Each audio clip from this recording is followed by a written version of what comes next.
Halika rito, meron sa'yo papakita. Iilan sa quality sasakyan ba gagamitin? Pang travel, pang negosyo, road trip pa. Buti na lang dito napatpad ka na. Hello, what's up mga bossy? Welcome sa Surplus Pinas. Siyempre, nandito tayo sa MRDMC Davao Binugaw branch. Okay, nasa unahan lang po ito ng Turil kung galing po kayo sa Davao City proper. So, ito, makikita nyo nasa highway lang. Ayan, yan ang MacArthur Highway. Tabi lang ng daan, MRDMC Binugaw branch. So, usually, ang nandito is mga trucks.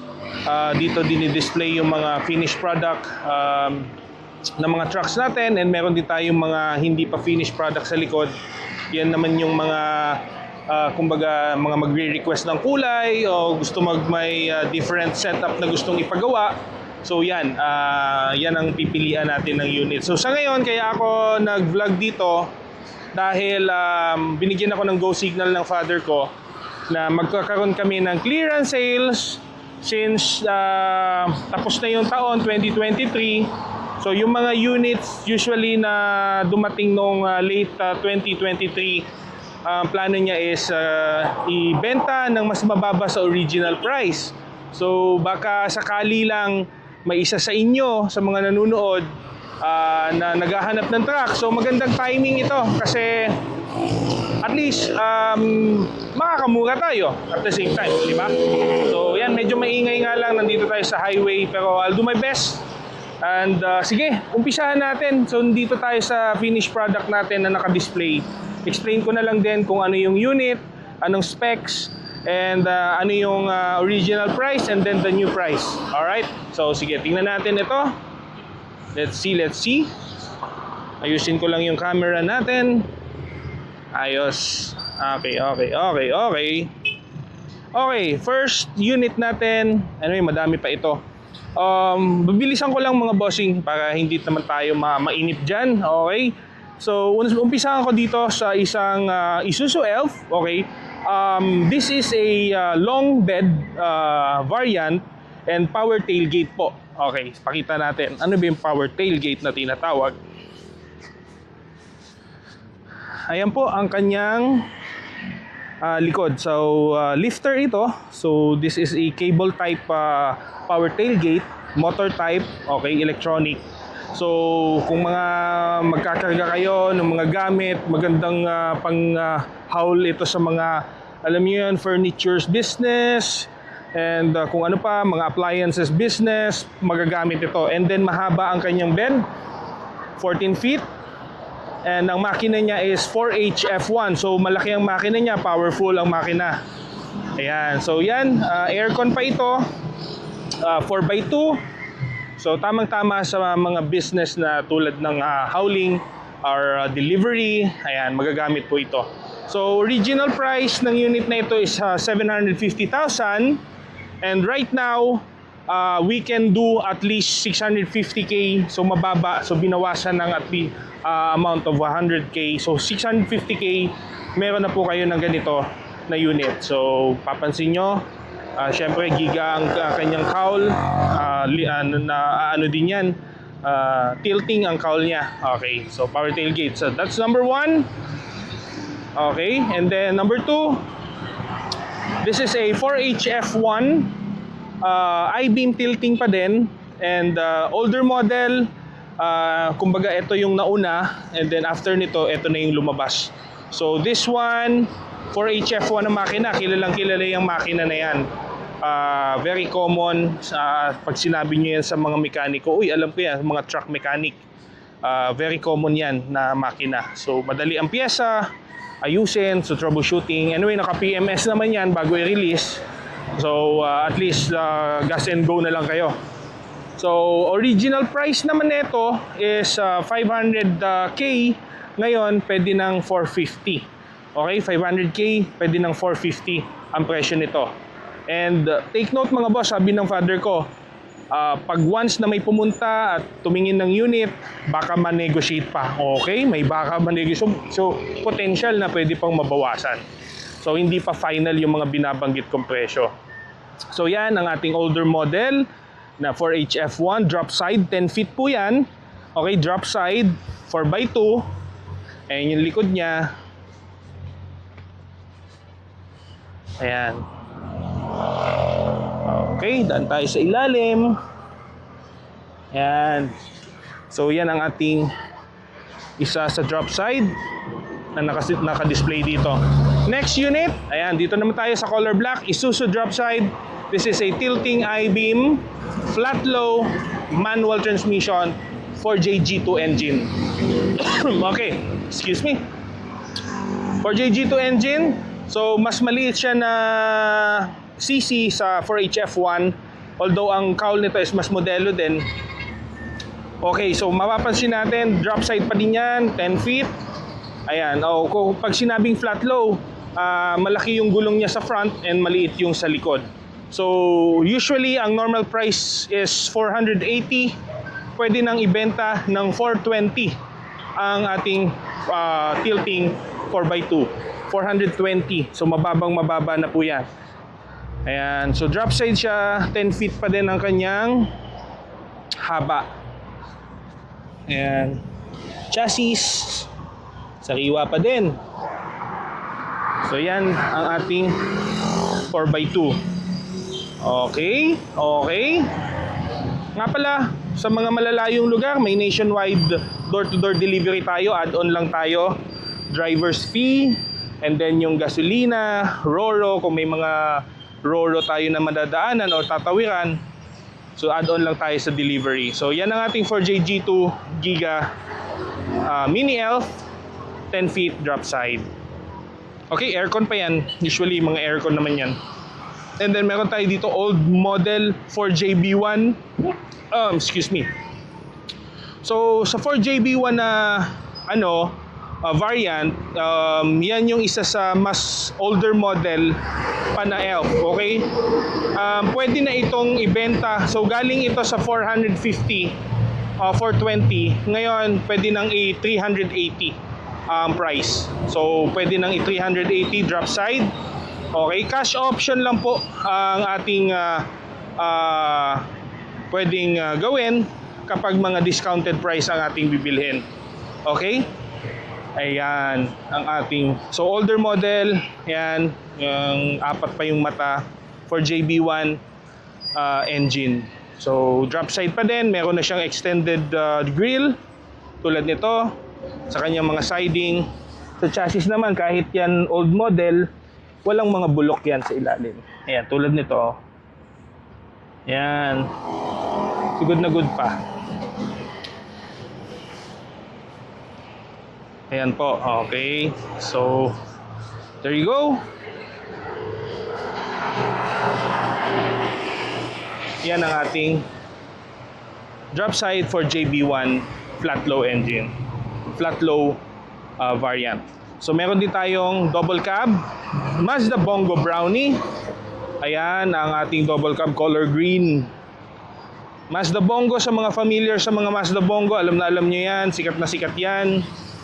Double cab variant po ito. And this is a 4x4. Syempre, kadalasan ng ating Bongo 4x4 talaga yan. Ayan yung loob. Now 4x4 Mazda Bongo.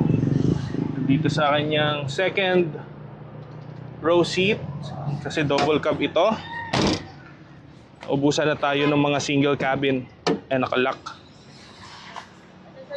So yan, usually ang presyo nito is 400k. Right now, pwede nang ibigay ng 350k para sa Mazda Bongo double cab natin.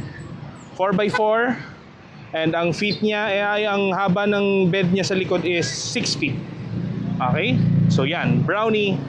Kapag hindi yan double cab, usually 10 feet po yan. So since double cab ito, 6 feet po. Bali around 4 feet ang nakain niya sa kanyang chassis or sa bed.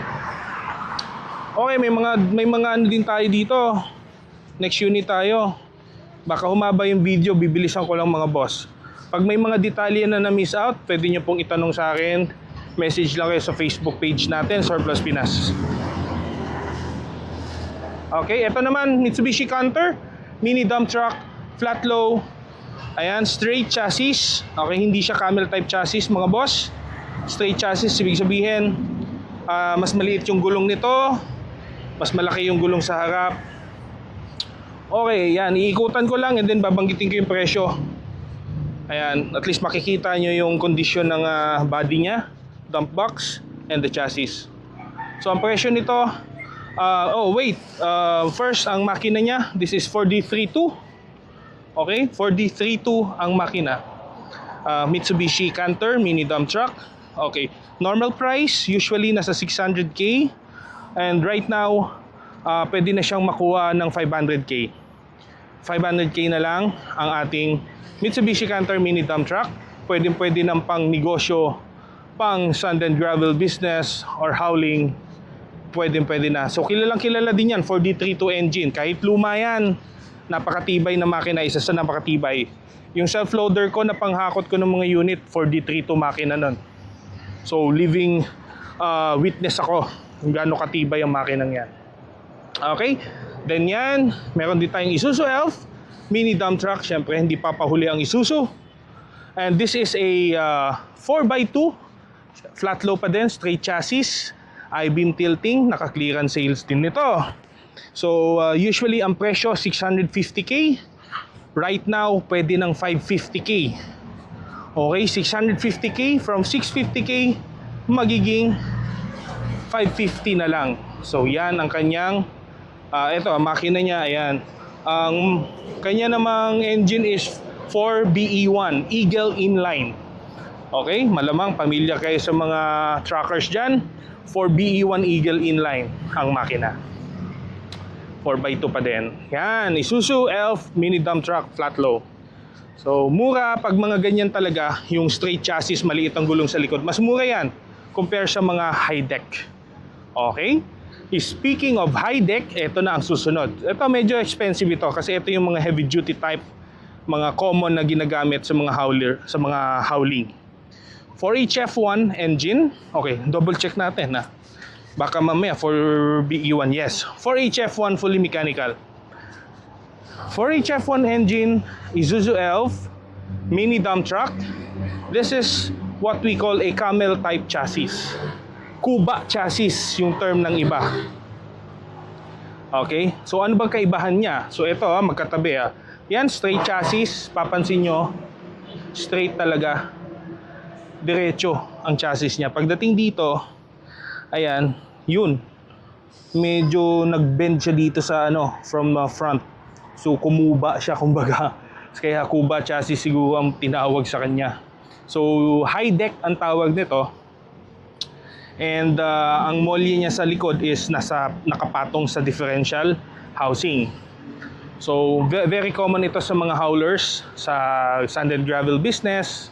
So yan ang ating kuba chassis type. Yan, 4HF1 mini dump truck. Gas and go na lang din ito after PMS. And pakita natin yung bed, yung dump box. Pagdating sa mini dump, importante yung dump box.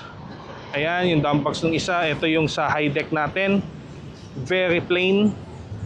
Wala pang kadent-dent. So, yan. Original price ng mga high deck natin is 800,000. Kuba chassis.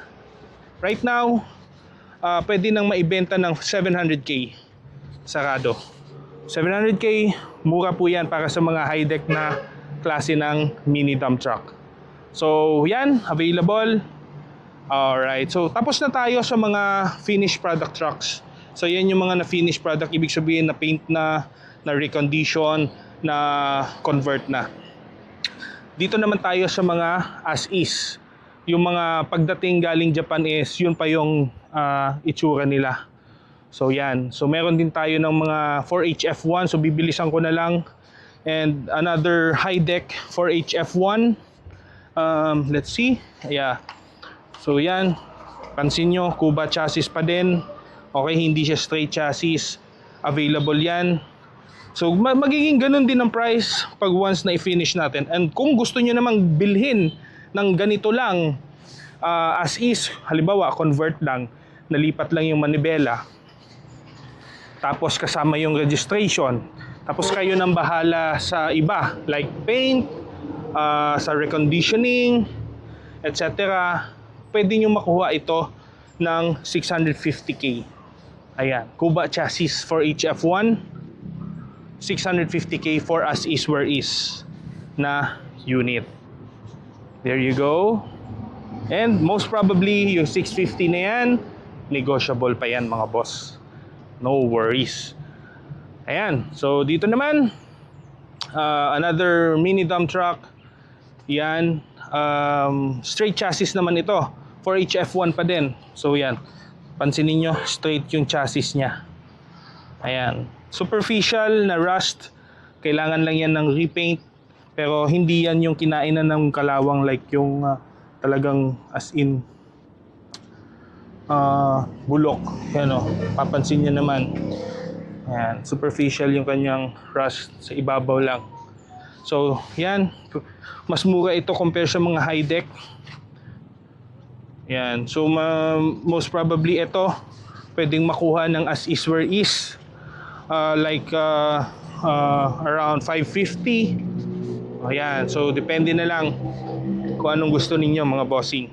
So yan, another one here, flat low 4H. This one is for BE1. Okay, for BE1 Eagle inline pa din. This is flat low straight chassis. Yan, pwede na itong makuha ng as is where is. Ayan yung kanyang bed. So since as is, so kasama na yan. Ito, pwede natin makuha ito, flat low straight chassis, as is, right around 550. Yeah, 550. Because ang knockdown niya ngayon is 500k or lower. So much lower with that. Pwede na sa finalization. So at least may idea po kayo. And ito, isa pang mini dump truck, straight chassis pa din. Ayan, same lang, pero mas modelo lang yung kanyang cowl. Okay, yung cowl niya ang pinagkaiba. Ayan yung luma, ito yung mas bago sa kanya. So this one, right around 550 pa din. Since flat low yan. Meron din tayong Canter. Ayan, Mitsubishi Canter. This is 4D33. 4D33 engine J. Alright. So, meron din tayo niyan. So, Batman yung itsura niya. Straight chassis lang. Ayan. Flat low pa din yan kung tawagin. Straight chassis. So, ayan yung likod niya. Yeah, this one, pwede na sa as is ito. Kahit 530, yeah. I think yung pinaka-presyo. As is convert with registration 500 sarado, pwede. Yan, next unit. Ayan, meron din tayo dito Canter Mitsubishi. Ayan, mas lower model ito compare dito. Papansin nyo, iba yung itsura nya. So yan, Canter straight chassis pa din. Ayan straight chassis. And yung bed nya. Okay. So this one, most probably as is, pwede yan sa 500k. Ayan. So next, eto, medyo sa semento siguro to ginamit. So syempre, pag ganito, due for replacement na yung kanyang bedding. Ayan, yung ilalim So ano bang makina nito? 4HF1. So straight chassis yan. Straight chassis yan na mini dump truck. Ayan. 4x2 flat low. As is, pwede pa din. 500k as is, pwede. So pagdating naman dito, 4HF1 pa din, as is, 500 flat low. So pwede pa yan, mane-negotiate pa yan slightly pagdating na dito. Bisita kayo, Binugaw branch ha, MRDMC mga boss. Binugaw branch highway lang.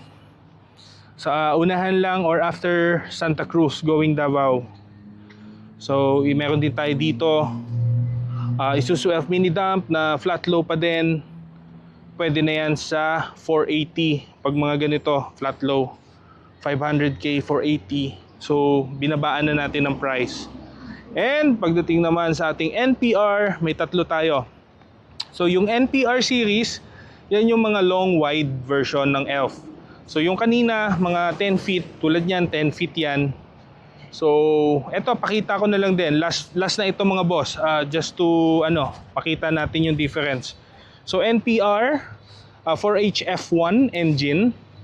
This is fully mechanical aluminum sidings and tailgate. Drop side po ito, 14 feet wide. Alright? So yan, normally ang presyo nito is nasa 750k. Pwede na nilang presyohan ng 650 ang mga ganitong unit. Okay, next unit tayo mga boss. 4x2 nga pala yan, 4x2 NPR. NPR pa din, 4HF1, mas modelo compare dito. So halata naman, kita nyo naman yung itsura. Ayan. So NPR 4HF1, ito naman long wide pa din, mas modelo lang siya. Okay, compare dito. So nasa 850k ito ngayon, pwede na sa 750 or 700. Yan, pwede na. So finish na yan, finished product na yan. Kung as is, mas lesser pa. Okay. So lumabas naman yung susunod nating unit after nito. So mas pinaka-latest pa, Euro 4 4JJ1, 14 feet. Yan po, 14 feet wide, NPR pa din. So this is a fully electronic system. Pag mga sinabing 4JJ1, these are the turbo edition. So Euro 4, and the original price is 900k right now. For as low as 800, 750 to 800k, pwede nyo na makuha yung 4JG2 na 4JJ1 NPR natin. 14 feet pa din, wide variant. Yeah. Puro 5 holes po ang ating stud. Ayan, 5 holes. Meron din kasing 6 holes yan. And then 5 holes yung isa. So yan, sa mga NPR natin. Ayan, may isa pang mini dump dito. So as is pa siya. So straight chassis pa din, 4HF1. Pwede na sa 550k as is unit. So yan, may mga... So pag may tanong kayo mga bossing, no, don't hesitate to ask. So yan muna papakita ko sa ngayon. So there you go. Ayan, baguhin muna natin ang angle ng ating camera. Ayos! Sa mga tumambay dyan, maraming salamat. At sa mga patuloy na sumusuporta sa channel natin, thank you very much mga bossing, mga madam. And yeah, kung may tanong po kayo, don't forget to like and message us on our Facebook page, Surplus Pinas. And syempre, mga boss, salamat sa inyo, sa mga taga-suporta natin, and sa mga hindi pa subscriber ng YouTube channel natin. This will be much appreciated kung magsusubscribe po kayo. Malaking tulong po yan sa Surplus Pinas, and you can hit that notification bell kung gusto niyo naman ng updated kayo sa ating mga videos. Siyempre pag may bago tayong upload, makikita nyo agad, may notification po kayo. So yun lang muna sa ngayon mga bossing. Watch out sa ating mga susunod na video. Sa mga releasing unit natin, may mga bago tayong orders. Thank you very much. Shoutout sa inyo mga boss. Mabuhay po kayo. This is Ian of Surplus Pinas once again. And drive safe always mga boss. Kita-kits tayo sa next video natin.